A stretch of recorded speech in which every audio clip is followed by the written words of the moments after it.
और कैसी चल रही तैयारी आप लोग? बढ़िया चल रही। आज हमारा टॉपिक है थर्मोडायनामिक्स। ये पहला पार्ट है, इसका दूसरा पार्ट भी आएगा, ठीक है। शुरू किया जाए। कुछ बढ़िया बढ़िया क्वेश्चंस हैं, उसको हम सॉल्व करेंगे, ठीक है। पहला क्वेश्चन आपके सामने कह रहा है enthalpy of combustion of benzene. अच्छा, बेंजीन यहाँ H4 नहीं, यहाँ H6 है, ठीक है। is -3250 when 0.3 gram 9 gram of benzene is burned. Excess of oxygen in an open vessel. The amount of heat evolved. Heat of combustion दिया benzene का, वो एक मोल के लिए दिया। हम जितनी भी इंथैल्पी पढ़ते हैं वो किसके लिए पढ़ते हैं? एक मोल के लिए। वो इसका डेल्टा एच दिया एक मोल का। कितने मोल का है वो? 1 मोल ऑफ बेंजीन का कंबस्शन कराने पे मिलती है 3250 किलो जूल ऑफ हीट, ठीक है। हमसे एक मोल का नहीं पूछा, हमसे पूछा है 0.39 ग्राम, तो हम उसका मोल लिख देंगे।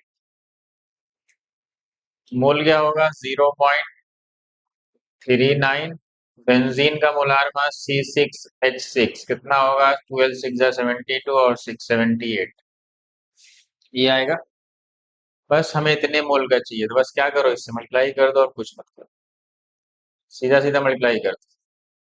कितने मोल का चाहिए? एक मोल का आपको गिवन आ गया 0.39 अपॉन 78 इंटू 3250। आपको बताइए डिवाइड होगा 39 के टेबल में, क्या आएगा? 39 2 ज़ा 78 और आएगा 200, ठीक है। दो जीरो से डेसिमल लगेगा, कितना हो जाएगा? 32 और 2 से डिवाइड कर दो, कितना आ जाएगा? 16.25। आपका आंसर है यहाँ, ठीक है। देख लो, तो एक मोल का दिया था और उतने मोल का हमसे पूछ रहा है। चलो आगे बढ़े। चलो अगला क्वेश्चन कह रहा है हेसला इज अप्लीकेबल। हेसला पढ़े हो? कह रहा है Hess law is applicable for the determination of heat of. कह रहा है हीट ऑफ रिएक्शन के लिए, हीट ऑफ ट्रांजिशन के लिए, हीट ऑफ फॉर्मेशन के लिए, कौन से हीट के लिए? बताओ। फैसला जो अप्लीकेबल होता है वो चाहे हीट ऑफ रिएक्शन हो, चाहे जो भी हो, चाहे फॉर्मेशन हो, चाहे ट्रांजिशन हो, सबके लिए वैलिड है। इसका मतलब ऑल ऑफ दिस। ये तो थ्योरी का क्वेश्चन था। चलो आगे बढ़ो। कह रहा है कि अच्छा statement one statement two, option नहीं दिया। ऑप्शन ये है कि दोनों करेक्ट है या दोनों इनकरेक्ट, या दोनों इनकरेक्ट है या पहला करेक्ट दूसरा इनकरेक्ट, या दूसरा करेक्ट पहला इनकरेक्ट। ऑप्शन तो आपको बताए। आप बताओ इसमें कौन सा करेक्ट है कौन सा incorrect. In an isolated system entropy increases. फिर अगर एक आइसोलेटेड सिस्टम हो तो एंट्रोपी इंक्रीज करती है। क्या बात सही है? बिल्कुल सही है। इसका मतलब ये स्टेटमेंट ट्रू है। क्या है? ये आइसोलेटेड सिस्टम में एंट्रोपी तो इंक्रीज ही करती है। कह रहा processes in an isolated system are adiabatic. कह रहा है कि जो आइसोलेटेड सिस्टम होते हैं उनके प्रोसेस आइडियाबैटिक होते हैं। बात सही है कि जब उसको आइसोलेट कर दिया गया है तो प्रोसेस कैसा होगा? एडियाबैटिक। जिसका मतलब ये भी क्या है? ये भी ट्रू है। इसका मतलब बोथ स्टेटमेंट आर करेक्ट। इसका मतलब हम क्या मार्क करते हैं? जो भी हो बोथ स्टेटमेंट आर करेक्ट। आगे बढ़ते हैं। अच्छा फिर स्टेटमेंट का question, standard free energy change of all spontaneously occurring reaction are negative. आपको पता है अगर कोई रिएक्शन स्पॉन्टेनियस है तो उसका डेल्टा जी नॉट क्या होता है? निगेटिव होता है। कुछ पता ही है आपको, स्पॉन्टेनिटी की कंडीशन है ये। इसका मतलब ये स्टेटमेंट तो ट्रू। दूसरे पे आते हैं कि standard free energies of the elements in their standard states at 1 bar and 298 kelvin are taken as zero. एकदम करेक्ट। कह रहा है जो स्टैंडर्ड फ्री एनर्जीज होती हैं अगर वो अपनी स्टैंडर्ड स्टेट में, इसका क्या मतलब? स्टैंडर्ड स्टेट में जैसे व्हाइट फास्फोरस P4 फॉर्म में हो, white phosphorus P4 white phosphorus अगर ये है तो इसकी स्टैंडर्ड जीरो होगी, ये अपनी स्टैंडर्ड फॉर्म। और अगर ये सेट है इसका कौन सा फॉर्म है? Rhombic form. ये भी पता है आपको। कार्बन कौन सा होगा? Graphite form. पता है ना। ऑक्सीजन लोगे O2 तो गैसीय स्पेस में, F2 लोगे तो गैसीय स्पेस में, क्लोरीन लोगे गैसीय फेज में, ब्रोमीन लोगे लिक्विड फेज में, आयोडीन लोगे सॉलिड फेज में। ये सब क्या है भाई? ये सब के क्या होते हैं? H2 लोगे तो गैसीय फेज में। जो भी अपनी स्टैंडर्ड स्टेट में होगा उसका स्टैंडर्ड क्या होता है? आर टेकन एज जीरो, उसको हम क्या लेते हैं? जीरो लेते हैं। इसका मतलब ये भी ट्रू है, ये भी स्टैंडर्ड स्टेट का मतलब ये होता है, ये इनके स्टैंडर्ड फॉर्म है। ठीक है, आगे बढ़ते हैं। Which of the following is not correct? कह रहा है कि कौन सा स्टेटमेंट करेक्ट नहीं है? Dissolution of salt in excess of water में be endothermic process. Yes, dissolution of salt exothermic भी हो सकता है, इंडोथर्मिक भी हो सकता है। ये तो बिल्कुल सही बात है। चल, ये पहला तो सही है, डिसोल्यूशन ऑफ सॉल्ट एक्सोथर्मिक भी हो सकता है, इंडोथर्मिक भी हो सकता है। पहला तो सही। हमसे क्या पूछा है? तुमसे पूछा है नॉट करेक्ट। हमसे करेक्ट नहीं पूछा, नॉट करेक्ट पूछा। Neutralisation is always exothermic. Neutralisation reaction तो एक्सोथर्मिक की प्रोसेस होती है। इसका मतलब ये भी सही, ये भी सही। कह रहा है absolute value of enthalpy can be determined by calorimeter. कह रहा है कि एब्सोल्यूट वैल्यू तो हम डिफाइन ही नहीं कर पाएंगे, यही रॉन्ग है। इसका मतलब इसका करेक्ट आंसर क्या है? हम एब्सोल्यूट इंथैल्पी डिफाइन नहीं कर पाएंगे। ठीक है, हीट ऑफ रिएक्शन हम डिफाइन ही नहीं कर पाएंगे। Heat of reaction at constant value में डिनोटेड बाय डेल्टा ई। ये तो सही है, डेल्टा ई से कौन है? जिसको हम, जिसका फार्मूला होता है NCV delta T, heat at constant value. चलो आगे बढ़ते हैं। अगला क्वेश्चन है, अगर एंथैल्पी ऑफ न्यूट्रलाइजेशन, HCl एक स्ट्रॉन्ग एसिड है, NaOH एक स्ट्रॉन्ग बेस है। कह रहा है उसका न्यूट्रलाइजेशन करने पे इतनी हीट क्या हो रही है? रिलीज हो रही है। अगर हम NaOH से कर रहे हैं तो इतनी हीट रिलीज हो रही है। कह रहा है अगर हम NH4OH से कर रहे हैं तो इतनी मिल रही है। इसका मतलब बाकी कहाँ गई? क्योंकि वो वीक बेस है। इसका मतलब है कुछ एनर्जी उसको आयोनाइज करने में जाएगी, उसको ब्रेक करने में जाएगी, और कितनी जाएगी? दोनों का डिफरेंस निकाल। क्या करते हैं हम? डिफरेंस हमेशा मॉड में निकालते हैं। नेगेटिव साइन हटा दो, बिना नेगेटिव के निकालो डिफरेंस। एग्जाम में यही करना है। क्या? नेगेटिव साइन हटा के डिफरेंस निकालना है।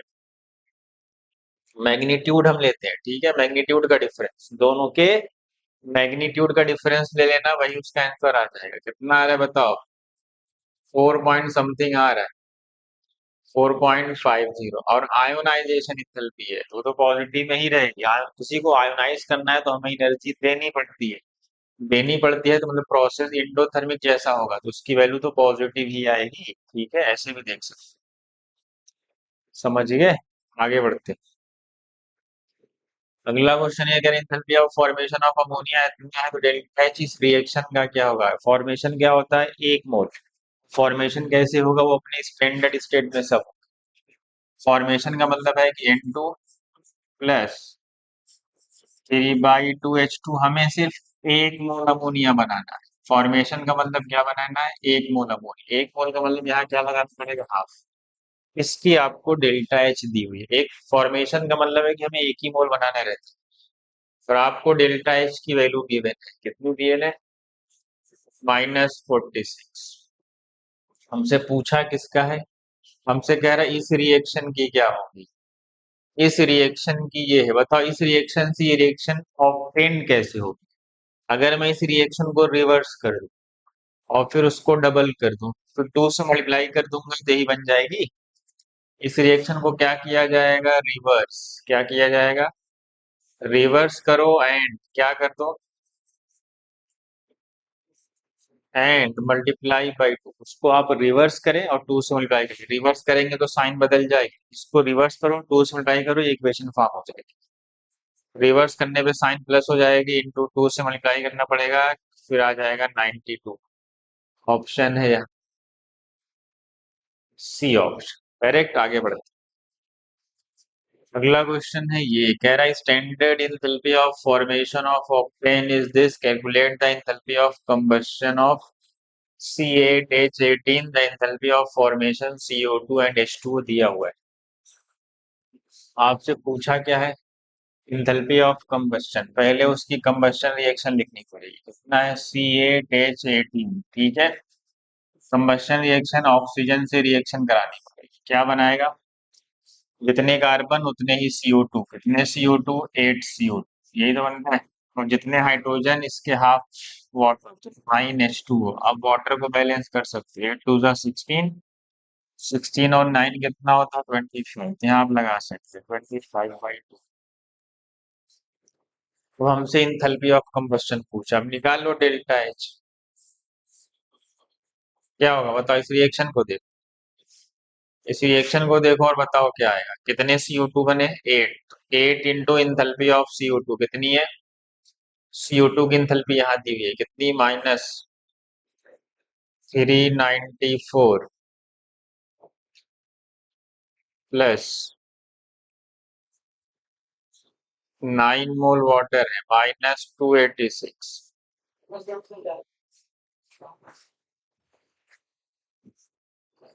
लाइक 286,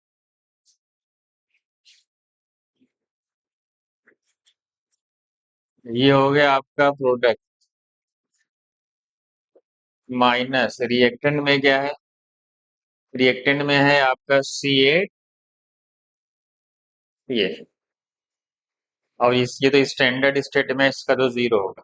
अब इसको आप सॉल्व करेंगे, क्या लग रहा है? अब इसको मल्टीप्लाई करके आपको क्या करना है? इसको मल्टीप्लाई करना है और आपको इसको सॉल्व करना है। क्या आएगा बताओ? आप इसको मल्टीप्लाई कर लेना और सॉल्व कर लेना। आपका इसी में से कोई एक ऑप्शन मैच कर जाए, ठीक है। मैं इसको सॉल्व नहीं कर रहा हूँ। आप इसको सॉल्व करेंगे और इसमें से मैच करा लेंगे, ठीक है। आगे बढ़ते हैं। Which of the following equations represent the reaction that provides the enthalpy of formation of CH3Cl? हमें पता है अगर हमें CH3Cl बनाना है और फॉर्मेशन है तो बनना चाहिए 1 मोल। और जो भी कार्बन, हाइड्रोजन और क्लोरीन है वो जो एटम होने चाहिए वो अपनी स्टैंडर्ड स्टेट में होना चाहिए। चलो, कार्बन सॉलिड में ही दिया हुआ है, ठीक है। हाइड्रोजन H2 फॉर्म में, गैसियस फेज में, एकदम करेक्ट। अच्छा, पहला देखते हैं। हाइड्रोजन कह रहा है Cl फॉर्म में, नहीं तो मॉलिक्यूलर फॉर्म, ये नहीं हो सकता। कह रहा है ये तो एटॉमिक फॉर्म। एटॉमिक फॉर्म में तो होगा नहीं। ये H2 फॉर्म में पाया जाएगा, अपनी H2 फॉर्म में पाया जाता है मॉलिक्यूलर फॉर्म में। और क्लोरीन Cl2 फॉर्म में पाया जाता है गैसियस फेज में। आधा क्यों नहीं? क्योंकि हमें एक कार्बन चाहिए, एक कार्बन है, हाइड्रोजन 3 चाहिए, तो 3 2 6 हाफ कर दिए। और क्लोरीन 1 चाहिए तो हाफ कर दिए। इसका मतलब कौन सा ऑप्शन सही है? हमारा सी। ये तो हो ही नहीं सकता, ये तो मॉलिक्यूलर फॉर्म लिया है। तो हमें स्टैंडर्ड स्टेट में होना चाहिए अपनी, और 1 मोल बनना चाहिए। अगला, जी in following reaction enthalpy of reaction is equal to enthalpy of formation. कह रहा है इंथैल्पी ऑफ रिएक्शन भी हो और इंथैल्पी ऑफ फॉर्मेशन भी हो, बताओ कौन सा है? हमें बताया enthalpy of formation. Enthalpy of formation 1 मोल के लिए होना चाहिए। देखो ये वाला क्यों नहीं होगा? क्योंकि यहाँ 2 मोल बना, ये तो ऐसे गया। और देखो ये इंथैल्पी ऑफ फॉर्मेशन क्यों नहीं हो सकता? क्योंकि ये मॉलिक्यूलर फॉर्म है। कार्बन CO फॉर्म, ये तो मॉलिक्यूलर फॉर्म है। कार्बन तो ग्रेफाइट फॉर्म में होना चाहिए, मतलब सॉलिड फॉर्म में होना चाहिए। और ये वाला क्यों नहीं? देखो यहाँ से देखो, bromine. Bromine Br2 liquid form में होता है और ये गैसियस फॉर्म में दिया है, इसका मतलब ये भी नहीं हो सकता। अब आते हैं इधर। हमारा P4 है, व्हाइट फॉस्फोरस, ठीक है, स्टैंडर्ड फॉर्म में। और O2 गैसियस फेज में होता है, एकदम परफेक्ट। और 1 ही मोल बना है, इसका मतलब इसका करेक्ट आंसर है बी ऑप्शन हमारा हो जाए, ठीक है। आगे बढ़े। अरे enthalpy change for a reaction does not depend on, कह रहे हैं इंथैल्पी चेंज किस बात पे डिपेंड नहीं करती? पहला ऑप्शन फिजिकल स्टेट नहीं करती है। Use of different reactants for the same product, हाँ डिपेंड करेगी। अलग अलग अलग रिएक्टेंट लोगे तो इंथैल्पी अलग अलग आएगी।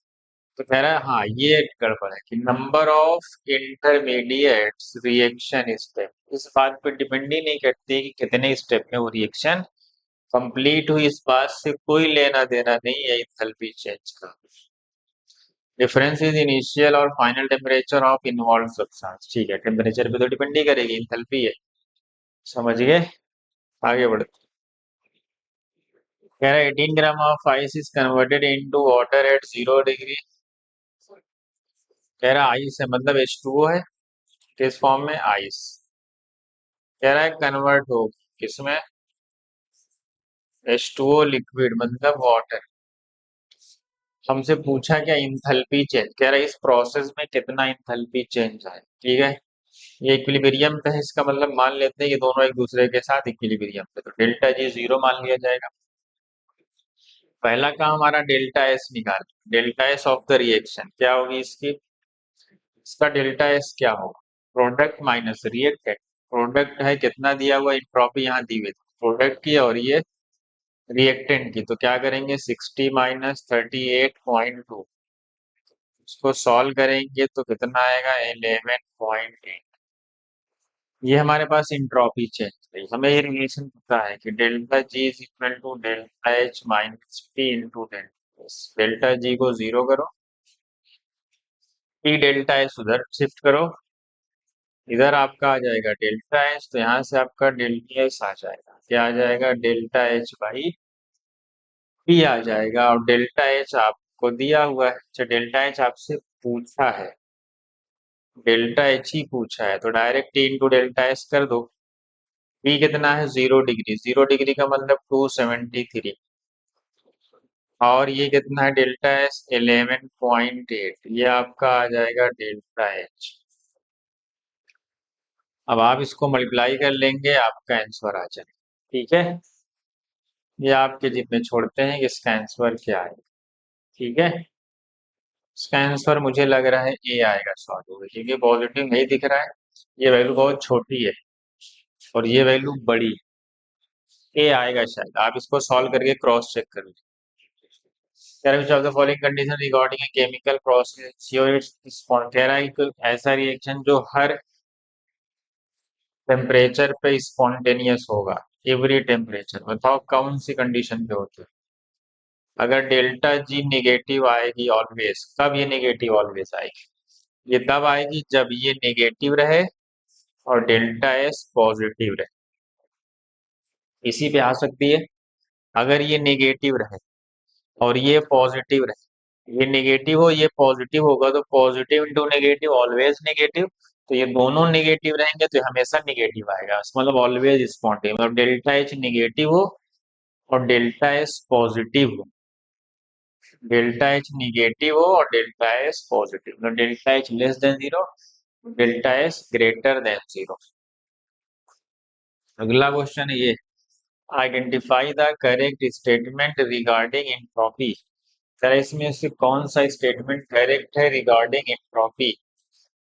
कह रहा है absolute temperature entropy of perfectly crystalline substance is positive. क्या ये सही बात है? नहीं, ये तो रॉन्ग है। At absolute zero temperature entropy of perfectly crystalline substance is taken to be zero. At 0 degree Celsius, the entropy of perfectly crystalline substance is taken to be zero. At absolute zero temperature, entropy of all crystalline substance is taken as to be zero. इसका मतलब ये statement सही है। ये तो third law of thermodynamics है। Third law of thermodynamics क्या कहता है कि एब्सोल्यूट जीरो अगर होगा, एब्सोल्यूट जीरो का मतलब समझ रहे हो टेम्परेचर कितना होगा? एब्सोल्यूट जीरो का मतलब -273, ये इतना डिग्री सेल्सियस, इसको बोलते हैं क्या? इसको बोलते हैं एब्सोल्यूट जीरो। ये एब्सोल्यूट जीरो मतलब इतने, मतलब जीरो केल्विन को ही एब्सोल्यूट जीरो बोलते हैं, ऐसी को हम क्या बोलते हैं? Zero kelvin. उस पॉइंट पे हमने क्या पढ़ा है कि जो एंट्रोपी होती है क्रिस्टलाइन सब्सटेंस की, हम क्या मानते हैं? जीरो एज्यूम करते हैं। इसका मतलब ये ऑप्शन क्या है? करेक्ट, इसी को हम थर्ड लॉ ऑफ थर्मोडायनेमिक्स भी बोलते हैं। अगला क्वेश्चन ये है, when 2 mole of an ideal gas heated from this to this, change in entropy बताओ।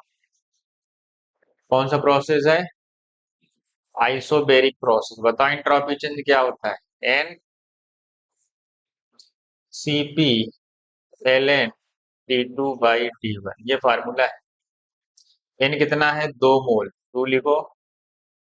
सीपी क्या होता है? कौन सी गैस है? ये सीपी दिया हुआ क्वेश्चन। 5R/2 ln T2 कितना है 600 और T1 कितना है 300। 300 2 6, ये 2 से 2 कैंसिल हो गया।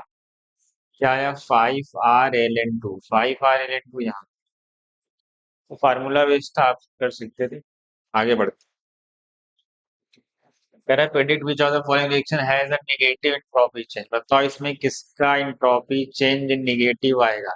एंट्रोपी चेंज उसका नेगेटिव आता है जिसका डेल्टा एन जी, अगर डेल्टा एन जी पॉजिटिव आ गया, क्या आ गया डेल्टा एन जी का मतलब प्रोडक्ट के गैसियस मोल ज्यादा हो किससे, रिएक्टेंट से। इसका मतलब वो रिएक्शन स्पॉन्टेनियस है, मतलब उसमें इंट्रोपी मतलब अच्छा क्या पूछा है निगेटिव इंट्रोपी चेंज। अच्छा नेगेटिव पूछा, नेगेटिव का मतलब गैसियस मोल कम हो रहे होंगे और पॉजिटिव पूछता मतलब प्रोडक्ट में गैसियस मोल ज्यादा हो रहे हैं।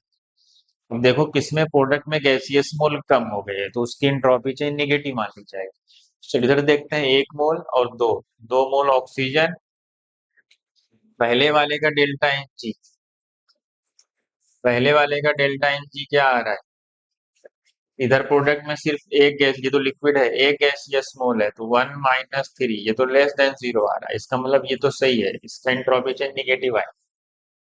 इसमें देखो 2 गैसियस मोल है, ये सॉलिड बना लिया भाई, तो इसका डेल्टा एन जी क्या आएगा 0 - 2, ये भी तो लेस देन 0 है।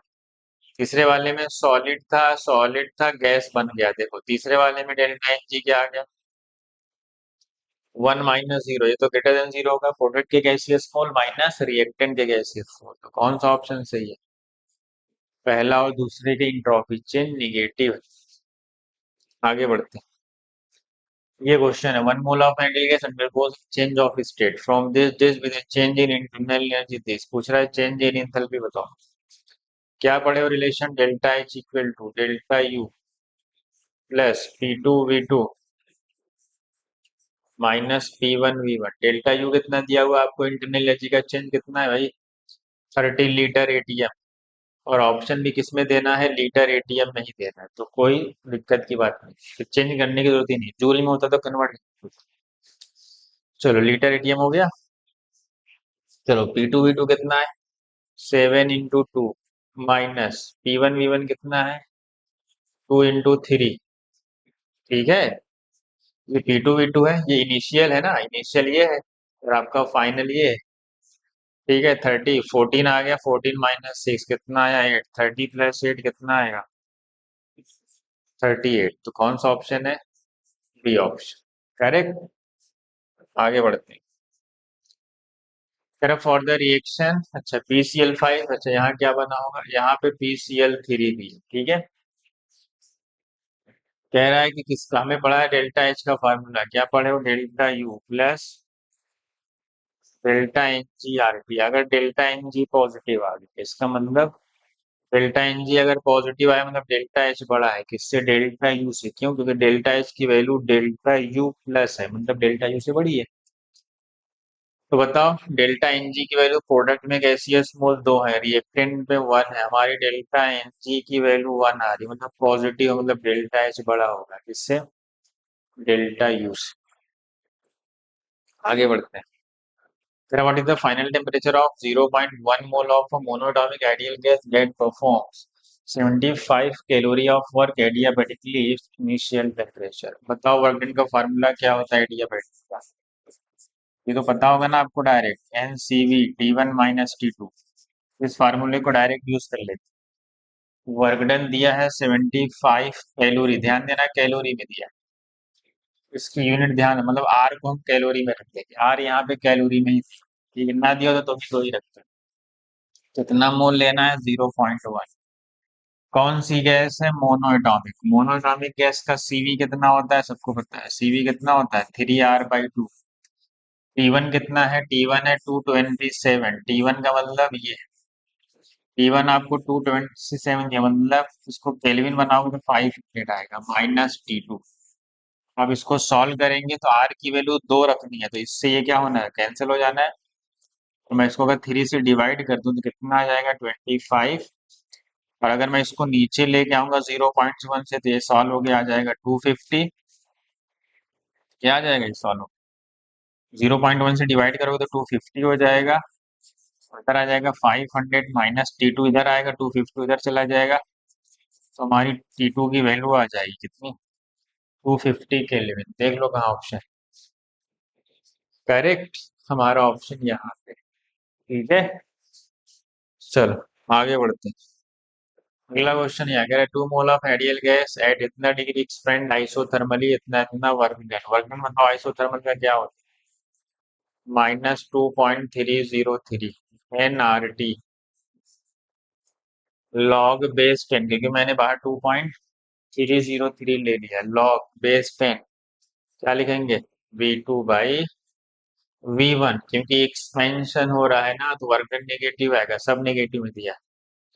अब यहाँ पे आप सारी वैल्यू रखोगे, इसको एग्जाम में क्या लेके सॉल्व करेंगे, 2.3 जूल में है तो आर की वैल्यू 8.314, एग्जाम में 8.3 लेके सॉल्व कर लेना। टेम्परेचर 27 है, केल्विन बनाओगे तो 300, लॉग V2 मतलब 40/4 डिवाइड करोगे तो लॉग बेस 10 ये वैल्यू तो 1 हो जाएगी। तुम्हारे पास ये आएगा, अगर मैं इसको 8.3 मान लूंगा, जीरो दूंगा, तो मुझे लग रहा है 3 2 6, 3 3 9, 3 2 6, 7 7 3 21।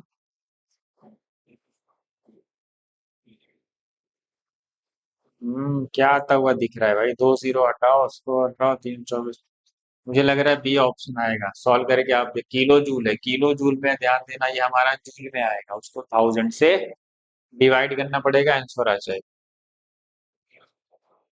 जरा temperature of an ideal gas increase करता है, अगर हम आइडियल गैस को अगर हम कंप्रेस करेंगे, क्या करेंगे, कंप्रेशन में क्या होता है, कंप्रेशन में क्या होता है, कंप्रेशन में क्या होता है, इंटरनल एनर्जी बढ़ जाती है, क्या होती है, तो हम कंप्रेशन करते हैं तो इंटरनल एनर्जी बढ़ती है। इंटरनल एनर्जी कौन से कंप्रेशन में बढ़ती है, एडियाबैटिक कंप्रेशन। यू बढ़ता है, यू बढ़ने से क्या होगा, उसका टेम्परेचर बढ़, तो देख लो एडियाबैटिक कंप्रेशन कहाँ है इसमें, यहाँ पे। आइसोथर्मल में तो टेम्परेचर ही कांस्टेंट रहेगा ना, आइसोथर्मल का मतलब क्या, टेम्परेचर ही कांस्टेंट है, तो ऑप्शन तो आइसोथर्मल के। अगला क्वेश्चन ये कह रहा है system undergoes a process in which this absorb कर रहा है, एब्जॉर्ब का मतलब क्यू पॉजिटिव है, वो डेल्टा एनर्जी दिया है, अगर अंडरगोज एन एक्सपेंशन अगेंस्ट कितना बार, मतलब इस प्रेशर के अगेंस्ट एक्सपेंशन हो रहा है, बताओ क्या फार्मूला है, तुम्हें पता है डेल यू बराबर, तुम्हें पता है डेल, हम पढ़ते हैं ना डेल यू की value Q plus W, del U कितना दिया हुआ है, यहाँ दिया पॉजिटिव में दिया है, ठीक है। वो कह रहा है हीट एब्जॉर्ब कर रहा है, एब्जॉर्ब का मतलब साइन कन्वेंशन के हिसाब से पॉजिटिव है, तो क्या लेंगे, +400 और माइनस PdV, वर्क डन लगाएंगे ना, -PdV हमसे, क्योंकि चेंज इन क्या पूछा है, चेंज इन वैल्यू में ही पूछा है, तो हमारा क्या हो जाएगा, 300 इधर आया 400, माइनस पी कितना है, 0.5 बार है, ये बार है और ये लीटर, मतलब ये बार में दिया हुआ, ये लीटर में आएगा, तो ये सब जूल में है, तो जूल बनाने के लिए बार लीटर को क्या करते हैं, एटीएम लीटर को जूल बनाना हो तो 101.3 से मल्टीप्लाई करते हैं, और बार लीटर को जूल बनाना तो 100 से मल्टीप्लाई करते हैं। ये सब याद होना चाहिए आपको, ये इधर पूरा चला जाएगा, 100 से मल्टीप्लाई होगा 0.5 तो 50 हो जाएगा, उधर आएगा 50 dV, 300 उधर शिफ्ट हो जाएगा तो 400 माइनस 300 कितना आएगा, 100, 50 से डिवाइड कर दोगे 2 आ जाएगा, मतलब हमारा डीवी आ गया कितना लीटर, 2 लीटर हमारा आंसर आ गया, ये आपका फाइनल आंसर। ठीक है, आगे बढ़ते हैं। कह रहा है when freezing of liquid takes place, अगर किसी चीज की फ्रीजिंग हो रही है, कोई चीज फ्रीजिंग हो रही है मतलब, फ्रीजिंग का मतलब टेम्परेचर डिक्रीज कर रहा है, टेम्परेचर डिक्रीज का मतलब क्या हो रहा है, हीट एब्जॉर्ब हो रही है कि हीट रिलीज हो रही है, टेम्परेचर घटने का मतलब रिलीज करेगा किसको, हीट को रिलीज करेगा, और हीट रिलीज को हम क्या साइन कन्वेंशन में पढ़ते हैं, अगर कोई चीज सिस्टम से हीट रिलीज हो रही है तो क्यू नेगेटिव लिया जाता है, मतलब क्यू <<0 अगर हीट एब्जॉर्ब हो रही है मतलब टेम्परेचर बढ़ रहा है, मतलब क्यू पॉजिटिव लिया जाएगा, तो मतलब आंसर क्या है, सी ऑप्शन। ठीक है, आगे बढ़ते हैं। ये लास्ट क्वेश्चन है, उसके बाद पार्ट टू लाएंगे, उसमें थर्मोकेमिस्ट्री के ज्यादा क्वेश्चन होंगे, ठीक है। इसमें जनरली थर्मोडायनेमिक्स के ज्यादा, उसमें हम टोटली थर्मोकेमिस्ट्री ही रहेगी total. Out of internal energy, first boiling point, second pH value, third EMF of the cell, fourth intensive properties. Intensive property क्या पढ़ते हो? जो मास इंडिपेंडेंट होते हैं, और एक्सटेंसिव जो मास डिपेंडेंट होते हैं। रेशियो ऑफ टू एक्सटेंसिव को भी हम इंटेंसिव बोलते हैं। तो बताएं सब आपको। इंटरनल एनर्जी, कोई भी एनर्जी हो, एनी फॉर्म ऑफ एनर्जी क्या होती है? वो एक्सटेंसिव होती है, मतलब मास डिपेंडेंट होती है। इसका मतलब ये तो पहला तो नहीं होगा। अब ऑप्शन पे देख लेते हैं, पहला तो नहीं होगा, पहला तो नहीं, ऑल ऑफ दिस नहीं होगा। देखो एग्जाम में ऐसे सॉल्व किया था राउंड ऑफ करके। बॉइलिंग पॉइंट सबको पता है कि इंटेंसिव प्रॉपर्टी, पीएच वैल्यू भी इंटेंसिव प्रॉपर्टी आपको पता है, ये लिखा भी होगा अपनी कॉपी पे। ईएमएफ ऑफ द सेल भी क्या इंटेंसिव प्रॉपर्टी। इसका मतलब इसका करेक्ट आंसर है बी। ये थे हमारे टोटल कितने क्वेश्चन हुए? 24 25 के आसपास। ये थे मेनली। इसमें थर्मोकेमिस्ट्री के एक ही दो, एक दो क्वेश्चन रहे होंगे, दो मुश्किल से तीन चार। मेनली 20 क्वेश्चन हो थर्मोडायनेमिक्स पे। नेक्स्ट जो कल लेक्चर आएगा, वो अगला लेक्चर जो होगा उसमें सिर्फ थर्मोकेमिस्ट्री रहेगी, ठीक है। आज यहीं पे खत्म करो, ठीक है। पढ़ते रहो पढ़ते रहो।